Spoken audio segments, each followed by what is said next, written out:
Hello बच्चों, welcome back to dream chemistry classes. Please subscribe this channel. देखिए, आज के इस वीडियो लेक्चर में हम बात करेंगे क्लास 9th मैथ की जो रेमेडियल टीचिंग वर्कबुक है उसकी वर्कशीट नंबर 41। यहाँ पे अपना कंटेंट रहता है क्वाड्रिलेटरल और लर्निंग पॉइंट रहता है the sum of 4 angles of a quadrilateral, isosceles, polygon, interior angle and exterior angle. इन सब के बारे में हम यहाँ पे बात करेंगे। तो क्वेश्चन नंबर फर्स्ट है, circle the regular polygon from the following. तो देखिए, सबसे पहले हम बात करेंगे कि रेगुलर पॉलीगॉन क्या होता है। तो वो पॉलीगन जिसकी सभी जो साइड्स होती हैं वो क्या होती हैं, इक्वल होती हैं, वो क्या होता है, रेगुलर पॉलीगॉन होता है। और जिसकी साइड्स इक्वल नहीं होती है वो इर्रेगुलर होता है।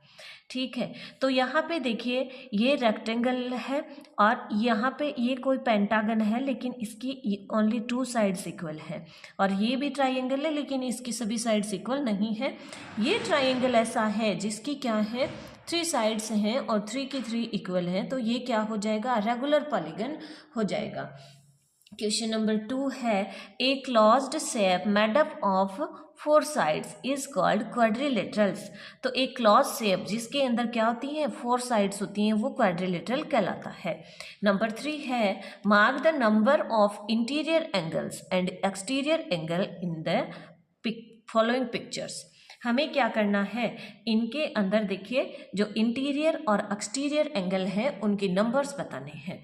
तो ये जो क्लॉज शेप के अंदर बन रहे हैं इनको हम इंटीरियर एंगल बोलते हैं। और इस जो कोई भी पॉलीगन है इसकी एक साइड्स को आगे बढ़ाने पे ये जो बाहर एंगल बन रहा है, ये जो एंगल होता है वो क्या होता है, एक्सटीरियर एंगल होता है। तो इसके अंदर देखिए 1, 3, 5 ये तीनों के तीनों क्या है, इंटीरियर एंगल है। और एक्सटीरियर एंगल क्या हो जाएंगे, 2, 4, 6 ये तीनों एक्सटीरियर एंगल हो जाएंगे। इसी तरह से इसके अंदर देखिए 1, 3, 5 और 7 क्या है, इंटीरियर एंगल है। और 2, 4, 6 और 8 ये क्या है, एक्सटीरियर एंगल है। क्वेश्चन नंबर 4 है, find out interior and exterior angle in the following pictures. हमें ये जो वैल्यू दी गई है या कुछ एक की वैल्यू दी गई है इंटीरियर और एक्सटीरियर एंगल में से, और जो है वो हमें फाइंड आउट करनी है। जो फर्स्ट है इसमें देखिए, हमें ये कोई ट्राइंगल दिया गया है और इसकी एक साइड्स को आगे बढ़ाया गया है। तो ये जो अंदर है ये इसके इंटीरियर एंगल है और ये वाला है ये एक्सटीरियर एंगल है। तो देखिए, इस इंटीरियर एंगल की वैल्यू हम कैसे फाइंड आउट करेंगे। हम जानते हैं कि किसी ट्राइंगल के तीनों एंगल्स का जो सम होता है, टोटल होता है, वो कितना होता है, 180 डिग्री होता है। तो देखिए, ये 2 एंगल हमें दिए हुए हैं, इन दोनों को ऐड करके हम 180 में से माइनस कर देंगे तो हमारा क्या आ जाएगा, ये वाला एंगल आ जाएगा।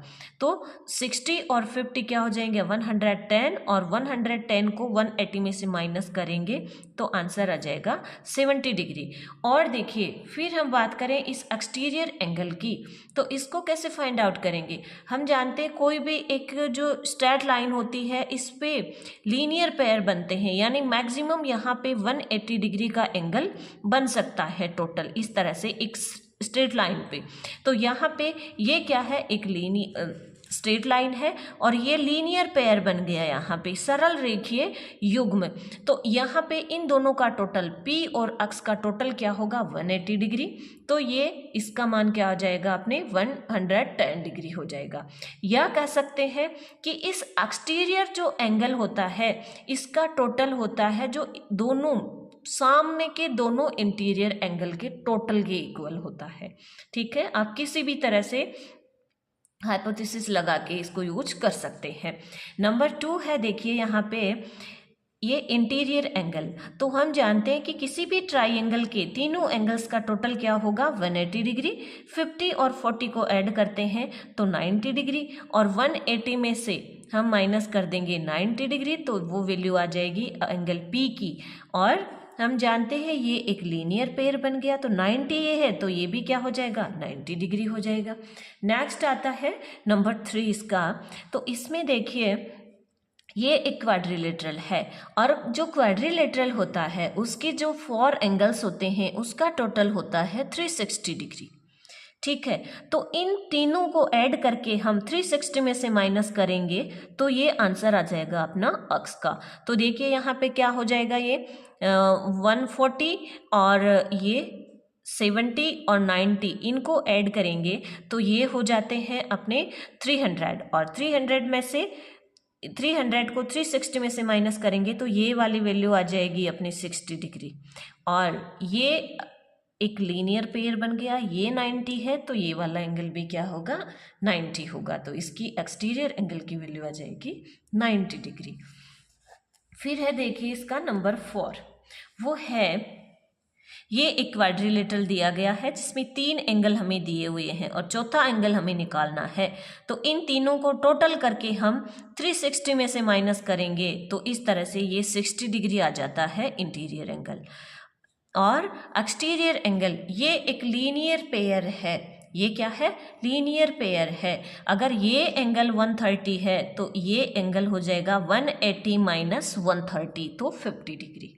ठीक है, ये जो एंगल इस तरह से बन रहे हैं इनको क्या बोला जाता है, लीनियर पेयर,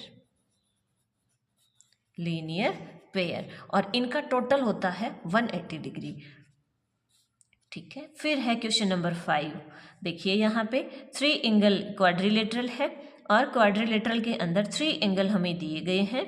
तो 4th एंगल जो है उसका वैल्यू हम कैसे निकालेंगे, इन तीनों को ऐड करके और माइनस कर देंगे किस में से, 360 में से, तो इसकी वैल्यू आ जाती है 100 डिग्री।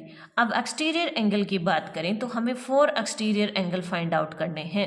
सब जगह क्या बन रहे हैं, लीनियर पेयर बन रहे हैं, सब के सब क्या बन रहे हैं, यहाँ पे लीनियर पेयर बन रहे हैं, और लीनियर पेयर का टोटल हम जानते हैं 180 डिग्री होता है। तो सब में से 180 में से हम ये जो एक एंगल दिया हुआ है उसकी वैल्यू माइनस कर देंगे। तो देखिए अक्स से चलते हैं, ये एंगल टोटल 180 डिग्री, 180 में से 120 गया तो अक्स की वैल्यू आ गई अपने 60 डिग्री।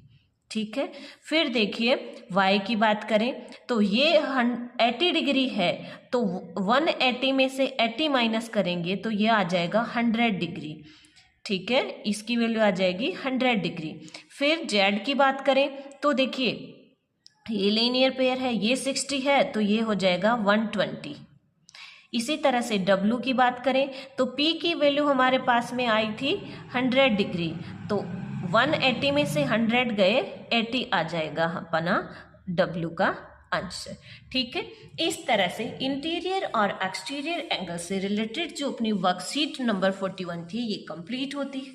मिलते हैं नेक्स्ट वीडियो में नेक्स्ट वर्कशीट के साथ। Thank you.